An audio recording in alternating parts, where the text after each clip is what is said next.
사람들은 힘든 일을 만나고 어려운 일을 만나면은 주로 내 주변에 있는 가족들을 의지하려고 해요. 내 주변에 힘께나 쓰는 친척들이 있는지를 둘러봅니다. 네. 사람마다 이거 성향인데 어려움을 만나면은 누군가의 도움을 청하기 위해서 부지런히 쫓아다니는 사람이 있고, 그리고 책상머리에 앉아서 혼자서 다 홀똘하게 고민하면서 근심하는 분들이 있고, 그런 상황을 만나면은 하나님 앞에 나와 엎드려서 눈물로 호소하며 기도하는 분들이 있어요. 다 그 성향이죠. 여러분들은 어떤 성향의 사람입니까? 참으로 우리가 이 땅에 살아가는 동안에 우리를 가장 아껴주고 사랑해주고 이해해주고 우리에게 아낌없이 뭐든지 다 주고 싶어하는 분이 있다면 부모님 아니겠어요? 그러니까 부모님을 의지할 만한 대상으로 삼을 수 있겠지만, 그러나 그 부모님은 영원히 우리와 함께 있지 못해요. 예? 대다수의 경우 우리를 남겨두고 먼저 세상을 떠납니다. 자, 부모님은 세상을 떠나요. 자식들을 의지할 수 있겠지만은 자식은 거의 우리가 죽는 날까지 우리가 챙겨주고 걱정해주고 보살펴줘야 대상이지, 사실 자식을 믿고 의지한다는 거, 그거는 힘든 일입니다. 그럼 누구를 의지하겠습니까? 배우자 의지하면 제일 좋겠지요. 물론 배우자가 그래도 그나마 서로 믿고 의지할 수 있는 제일 좋은 대상인 건 사실입니다. 그러나 배우자라고 해가지고 늘 좋은 관계만 되어지거나 항상 믿고 의지하고 힘이 될 수 있는 관계는 아니에요. 그러니까 우리의 마음을 받아주실 분, 정말로 우리가 힘들고 어려울 때 우리가 전적으로 의지할 수 있는 온전한 우리의 의지의 대상은 사실 하나님밖에 없어요. 여러분이 국가적으로 어렵고 가정적으로 힘든 일을 만났을 때 아무쪼록 하나님을 찾고 하나님을 의지하는 참된 믿음의 사람이 되기를 축원해 드립니다. 자, 우리가 지난 주일에 이미 살펴본 것처럼 예레미야 39장에서 우리는 남유다 왕국이 멸망을 당하고 예루살렘이 함락을 당하고 왕은 두 눈이 뽑힌 채 바벨론의 포로로 끌려가고 그 왕의 뒤를 수없이 많은 백성들이 북어구름이 엮이듯이 엮여가지고 그 머나먼 그 바벨론 길을 걸어서 포로로 끌려가는 너무나도 처참한 상황들을 우리가 생각해 본 적이 있습니다. 여러분, 그때 많은 사람들이 죽임을 당하거나 포로로 끌려갔지만 숨어서 겨우 목숨을 부지하고 있었던 사람들이 있었어요. 이 살아남은 사람들, 그렇게 수가 많지는 않지만 이 소수의 무리들이 오늘 예레미야 선지자를 찾아왔습니다. 그들이 왜 예레미야 선지자를 찾아왔을까요? 예레미야 선지자를 찾아와서 지금 기도를 부탁하고 있는 모습을 볼 수가 있어요. 그들이 왜 찾아왔을까요? 첫 번째 생각해 볼 제목입니다. 답답할 때를 만나야 하나님을 찾는 사람들. 답답할 때를 만나야 하나님을 찾는 사람들이 있죠. 좀 전에 소개했던 바로 그 사람들입니다. 그들 가운데는 한때 군대 그 지휘관이었던 사람도 있었고요, 요하난과 여사냐 같이 지도급 인사도 포함이 되어 있습니다. 그들이 찾아와서 높은 사람부터 낮은 사람까지 그 무리를 지어와가지고 지금 예레미야에게 지금 부탁을 하고 있는 거예요. 당신의 하나님께 우리를 위해서 기도해 주세요. 당신의 하나님께 우리를 위해서 기도해달라고 그렇게 부탁을 하고 있습니다. 오늘 우리들의 모습은 어떠할까요? 여러분, 우리들 가운데도 힘든 일을 만나고 꼭 어려움을 당해야만 그제서야 하나님 앞에 나오고 그제서야 기도할 줄 알고 꼭 힘든 일을 만나야만 겨우 하나님을 의지하려고 하는 모습이 있다면 고쳐야 됩니다. 그런 사람들이 계속 하나님을 의지하려고 하면 어떻게 되겠습니까? 끊임없이 하나님께서 어려움을 주셔야만 계속 의지할 것 아니겠어요? 그래서는 안 되지 않습니까? 우리가 평소에도 큰 어려움이 없어도 한결같은 마음으로 하나님을 찾고 하나님을 구하고 하나님을 의지하며 살아가는 믿음의 사람이 되어야 될 줄로 믿습니다. 그런 사람들이 가장 복된 사람이에요. 우리는 예배를 통해 하나님을 찾아야 됩니다. 기도 생활을 통해서 하나님을 찾아야 할 줄로 믿습니다. 예레미야 선지자에게 찾아온 무리들은 본문 2, 3절에서 여러분 이렇게 요청합니다. 당신은 우리의 탄원을 듣고 이 남아있는 모든 자를 위하여 당신의 하나님 여호와께 기도해 주소서. 당신이 보는 바와 같이 우리는 많은 사람들 중에 남은 적은 무리이니 당신의 하나님 여호와께서 우리가 마땅히 갈 길과 할 일을 보이시기를 원하나이다. 그들이 예레미야를 통해서 하나님 앞에 답을 듣고 싶은 것 두 가지였어요. 우리에게 갈 길을 보여주세요. 길이 보이지 않습니다. 앞이 캄캄합니다. 어느 길로 나가야 되겠습니까? 우리에게 그 길을 보여달라고 하나님 앞에 요청하는 거예요. 두 번째는 뭡니까? 우리에게 해야 할 일을 가르쳐 주세요. 지금은 어떤 일을 해야 되는지, 지금은 이건 일손을 잡을 수가 없는, 도무지 뭐부터 어떻게 일을 시작해야 될지 모르는 이런 상황인데 우리에게 해야 할 일을 가르쳐 주세요 라고 지금 부탁을 하고 있는 거예요. 여러분, 우리들도 살아가노라면 앞이 캄캄할 때가 있습니다. 길이 안 보일 때가 있어요. 무슨 일을 해야 되는지, 해야 할 일을 찾지 못할 때도 있어요. 그때 여러분, 하나님을 찾아야 될 줄로 믿습니다. 하나님, 우리에게 길을 열어주세요. 길을 보여주세요. 하나님, 우리에게 무엇을 해야 되는지 가르쳐 주세요. 그렇게 하나님 앞에 구하노라면은 우리 하나님께서 응답 주시고 우리에게 갈 길을 제시해 주실 줄로 믿습니다. 두 번째 제목입니다. 세상을 의지하는 근본적인 생각을 버리지 못하는 사람들이에요. 아까는 어려울 때만 하나님을 찾는 사람들이에요.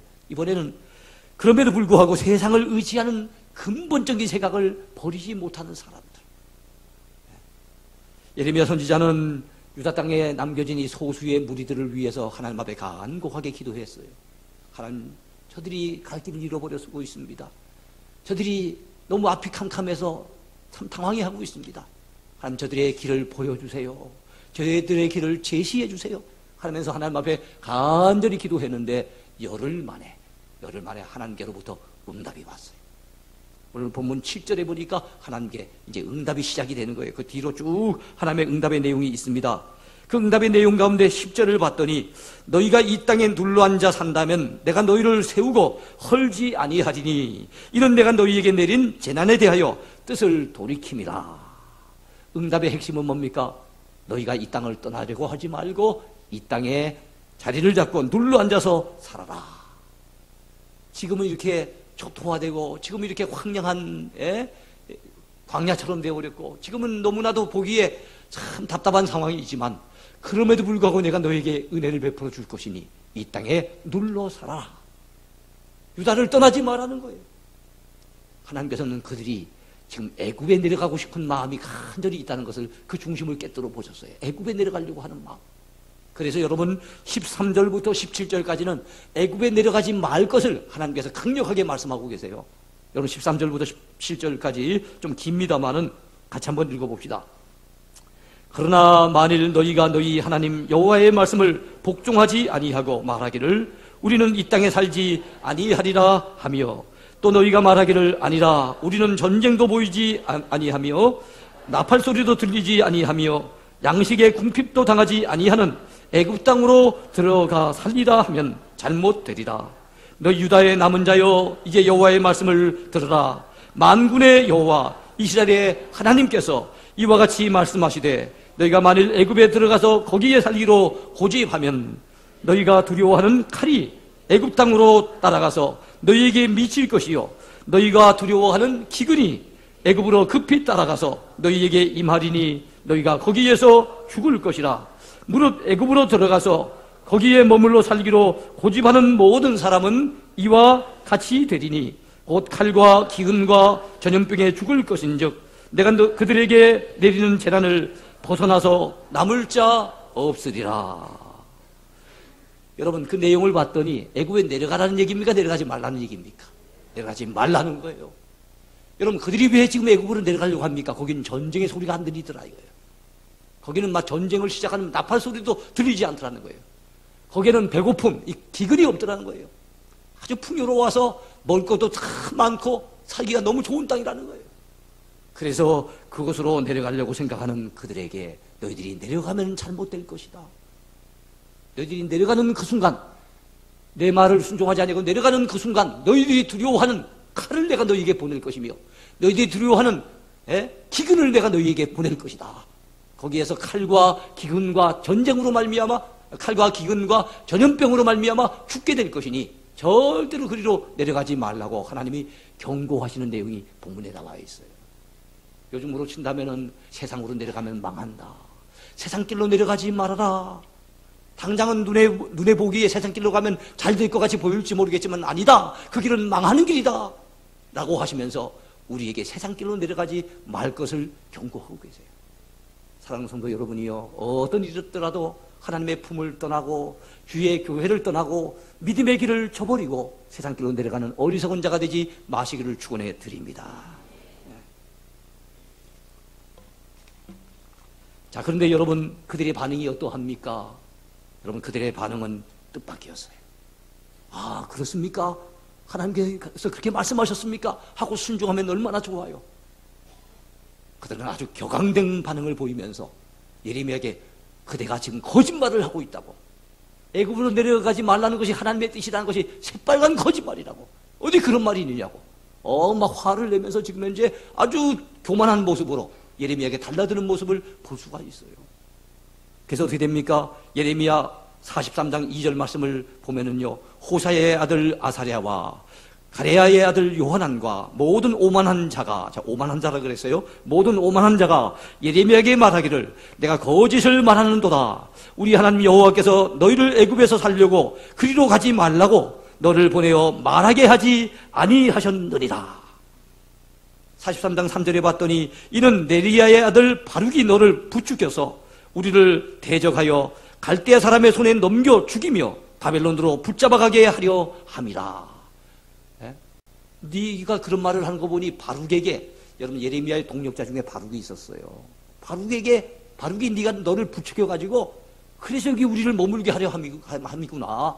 그러다 보면 머지않은 장래에 또 바벨론 군대가 쳐들어올 것인데 그들에 의해서 우리가 죽임을 당하고 또 바벨론의 포로로 끌려갈 것이 아니냐 라면서 그들은 지금 굉장히 바벨론 사람들에 대한 두려움을 가지고 있어요. 인간적으로는 이해할 만하지요. 바벨론에 의해서 3차 침공을 당하고 나라가 완전히 무너져 버렸기 때문에 바벨론 사람들을 미워하거나 두려워하는 것은 어떻게 보면 당연할 수가 있어요. 그러나 그들은 여러분 하나님의 뜻을 구한 사람들 아닙니까? 하나님 앞에 기도해달라고 부탁한 사람들 아닙니까? 그런데 하나님의 답이 분명히 왔음에도 불구하고 그를 강하게 지금 단호하게 거부하고 있는 거예요. 여러분 왜 그렇게 됐을까요? 그 이유는 뭡니까? 그들은 이미 마음속에 답을 가지고 있었던 겁니다. 자기들이 정한 답, 그들이 가고자 하는 길을 이미 정한 겁니다. 갈 길을 보여달라고 말을 했지만은, 할 일을 갖다 제시해달라고 부탁을 했지만은 그거는 아니었어요. 그럼 왜 부탁을 했을까요? 자기들이 이미 정한 길인데 그것에 대한 보다 큰 확신을 얻기 위해서, 보장을 좀 받고 내려가면 마음 편히 내려갈 수 있을 것 같아가지고 그래가지고 지금 부탁을 했을 뿐이지, 여러분 하나님의 뜻을 따르고자 하는 마음은 그들에게 없었던 겁니다. 참 안타깝지요. 오늘날도 여러분 하나님 앞에 요식행위를 통해 가지고 기도를 합니다. 형식에 따라 기도를 합니다만은 자기의 살아갈 길을 이미 다 결정한 사람들, 자기의 나아갈 길을 이미 다 정해놓은 사람들, 그리고 그 고집을 절대로 꺾지 않는 사람들 많이 있어요. 하나님의 말씀이 내게 아무리 들려와도 단호하게 거부해버리고,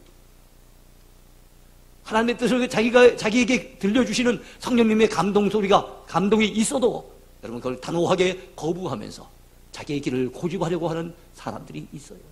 한마디로 말해 그들은 이미 자신들의 갈 길을 정해놓고 하나님의 뜻을 받아들이고자 하는 마음은 전혀 없었던 사실을 우리가 본문을 통해서 알 수가 있어요.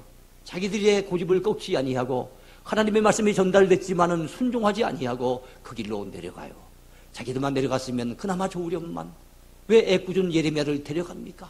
왜 애꿎은 바룩을 데려갑니까? 성지순례를 가보면은요, 애굽, 오늘날의 이집트입니다. 이집트에 가보면 예레미야의 무덤을 우리가 볼 수가 있어요. 예레미야는 참 이 땅에 사는 동안도 참으로 주의 메시지를 전하면서 힘든 일 많이 겪고 억울하게 때로는 감옥에 갇히기도 하고 나라가 망하는 그 안타까운 모습을 갖다 눈으로 목도하면서 슬프게 참 애타는 그 감정으로 예레미야 애가를 지어 불렀던 예레미야는 그의 인생의 마지막 후반기도 결국에는 자기의 의사와는 상관없이 애굽에 끌려가서 거기에서 인생을 마감하고 말았던 거예요.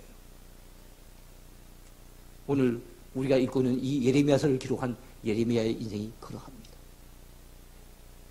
참 안타깝지요. 이들은 참으로 하나님의 뜻이라면 순종하겠다고 생각하고 나왔으면 참 좋으련만 그들이 하나님 앞에 기도해달라고 부탁을 했어요. 그러면서 여러분 오늘 본문 6절에 보면 이런 말씀이 나와요. 우리가 당신을 우리 하나님 여호와께 보내면 그의 목소리가 우리에게 좋든지 좋지 않든지를 막론하고 순종하려 함이라. 우리가 우리 하나님 여호와의 목소리를 순종하면 우리에게 복이 있으리다 하니라. 알기는 잘합니다. 예, 알기는 잘해요. 우리가 여호와의 목소리를 순종하면 우리에게 복이 있을 것입니다. 그 내용이 좋든지 아니 좋든지 하나님이 말씀하시면 우리가 따르겠습니다 라고 얘기를 했는데 아니었어요. 그건 입에 발리는 얘기였을 뿐이지 그들은 순종하지 않았습니다. 그래서 하나님의 말씀을 거역하고 결국에는 자기들이 원하는 곳 애국으로 내려가 버리고 마는 거예요. 그들은 어떻게 됐을까요? 세 번째 생각해 볼 제목입니다. 누구를 의지하는가에 따라 결정되는 사람의 운명입니다. 사람의 길, 사람의 장래는 누구를 의지하느냐에 따라서 그 운명이 결정이 돼버려요. 하나님께서 예레미야 선지자를 통해 예고하신 대로 애굽은 어떻게 됐습니까? 결국에는 멸망을 당합니다. 그들이 예레미야를 이끌고 애굽에 내려간 지 불과 얼마 되지 아니해서 큰 전쟁이 일어나는데 그것은 여러분 과거의 강호였던 바로 애굽이라고 하는 나라와 신은 강호국인 바로 이 바벨론, 이 두 나라가 전쟁을 치르는 겁니다. 그래서 애굽 왕 바로 누구라고 하는 사람이 저 유프라테스 강 근처에는 갈그미스라고 하는 곳으로 올라갑니다. 거기에서 누구를 만납니까? 바로 바벨론 왕 느부갓네살 왕을 갖다 만나가지고 이 갈그미스 전투가 벌어지는데 이게 세계사에서 몇 안 되는 굉장히 큰 전투였어요. 세계사의 방향을 갖다 가름하는 굉장히 중요한 이 전쟁에서 누가 승리합니까? 여러분, 느부갓네살 왕이 대승을 거둡니다. 그리고 바로 느부 왕, 이 애굽 왕은 대패합니다. 그 이후에 이 바벨론은 물밀듯이 애굽으로 내려가서 애굽을 완전 초토화시켜버립니다. 그리고 속국으로 만들어버려요.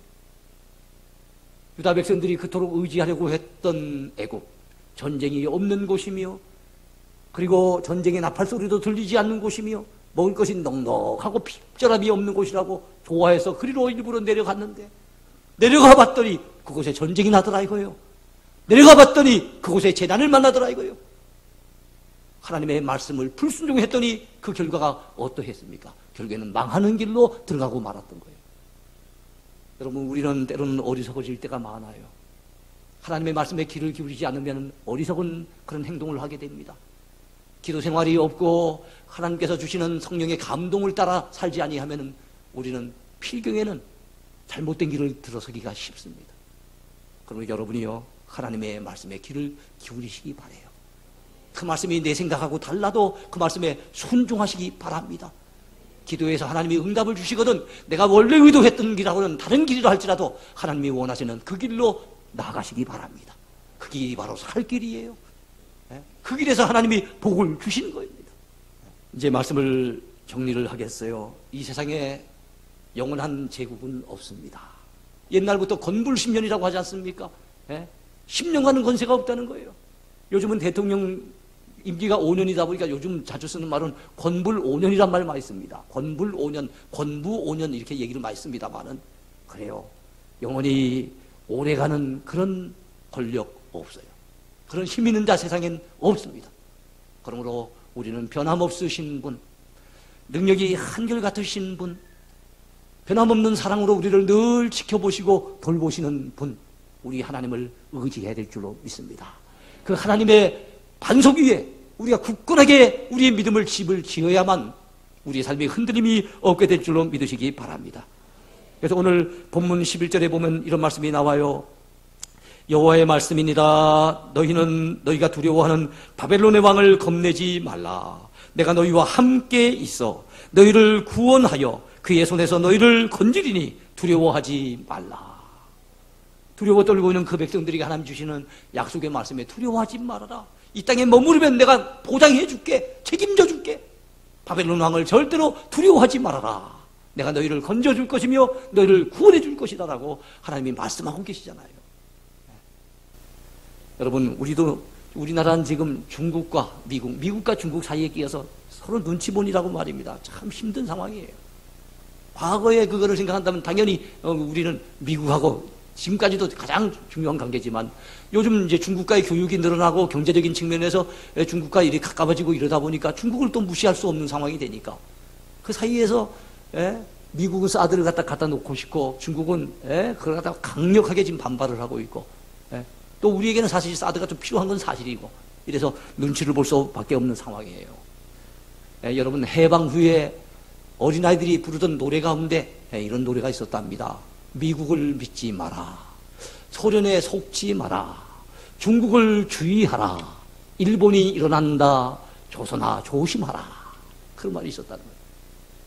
그래요. 우리가 미국이 우리나라한테 고마운 나라고 큰 힘이 되어준 나라는 분명하지만 미국만 의지하고 있으면 안 돼요. 트럼프라는 사람이 만약에 대통령이 됐다면 또 우리나라의 지금 정책이 또 어떻게 바뀔지 모릅니다. 미국은 우리의 우방이지만 그렇다고 영원히 의지할 대상은 아니에요. 중국은 더더욱이나 믿을 대상이 못 됩니다. 일본이야 말해야 뭐 하겠습니까? 그렇잖아요. 일본에 대해서 말해야 뭐 하겠어요. 그러니까 우리 주변에 있는 강대국 우리가 의지할 것이 아니에요. 그래서 우리는 비록 한미동맹을 굳건하게 이렇게 맺어나가야 되겠지만 그러나 더 중요한 것은 우리나라를 지켜주실 분 하나님밖에 없음을 믿고 하나님을 의지해야 되는 겁니다. 하나님 앞에 엎드려 기도해야 되는 것입니다. 미국의 유명한 전도자였던 무디는 이런 말을 한 바가 있습니다. 너 자신을 믿어보라. 반드시 실망한 때가 올 것이다. 친구를 믿어보라. 어느 날 죽거나 이별할 때가 올 것이다. 명예나 돈을 믿어보라. 어느 날 사라질 때가 올 것이다. 하나님을 믿어보라. 후회 없는 삶을 살 것이요 영원한 삶을 얻게 될 것이다. 할렐루야. 그래요. 하나님을 믿을 때 우리는 후회 없는 삶을 살게 될 것이며 영원한 생명을 얻게 될 줄로 믿습니다. 이제 말씀을 온전히 맺겠습니다. 비가 오는 것 우리가 막을 방법은 없습니다. 그러나 우산을 펼치는 것은 우리가 할 수가 있지요. 이 땅에 일어나는 여러 가지 재난들, 여러 가지 시험들, 어려움들, 그것이 일어나지 아니하도록 우리가 미리 막을 방법은 없습니다. 그러나 그런 어려움들이 생겨졌을 때 그 어려움을 이겨낼 수 있는 방법은 우리가 선택할 수가 있습니다. 그 방법 가운데 많은 사람들이 인간을 의지하고 사람을 의지하고 세상적인 힘을 의지하려고 할 때가 많아요. 그래서 이 백성들이 애굽으로 내려가려고 했던 것처럼 정말 세상길로 내려가서 세상적인 방법으로 어려움을 극복해 보려고 애쓰는 인생들이 많습니다. 우리는 그러지 말자고요. 우리는 온전히 하나님만 믿고 의지하는 방법을 택해야 될 줄로 믿습니다. 등산을 가보면은요, 등산하다가 내려올 때 길이 막 미끄러지고 힘들 때가 있어요. 그럴 때는 뭔가 위험에 처하지 않기 위해서 붙들어야 됩니다. 근데 뭘 붙들어야 되겠습니까? 튼튼한 나뭇가지, 쉽게 꺾어지지 않는 그런 나뭇가지를 붙들어야 돼요. 근데 어설픈 나뭇가지 붙들었다가 약한 나뭇가지 붙들었다가 그게 그냥 끊어지는 순간에 그냥 완전히 우리도 같이 나동거라지는 이런 어려움을 당할 수가 있어요. 그렇지 않습니까? 마찬가지로 세상에 연약한 인생, 잠깐밖에는 힘을 쓰지 못하는 그런 인생 의지하다가 그가 넘어질 때 나도 같이 넘어질까 두렵지요. 우린 그런 인생 되면 안 됩니다. 영원하신 하나님, 영원하신 전능자, 온전히 하나님만 믿고 하나님만 의지하면서 그분만 바라보고 살아가는 저와 여러분 모두가 되기를 축원해 드립니다.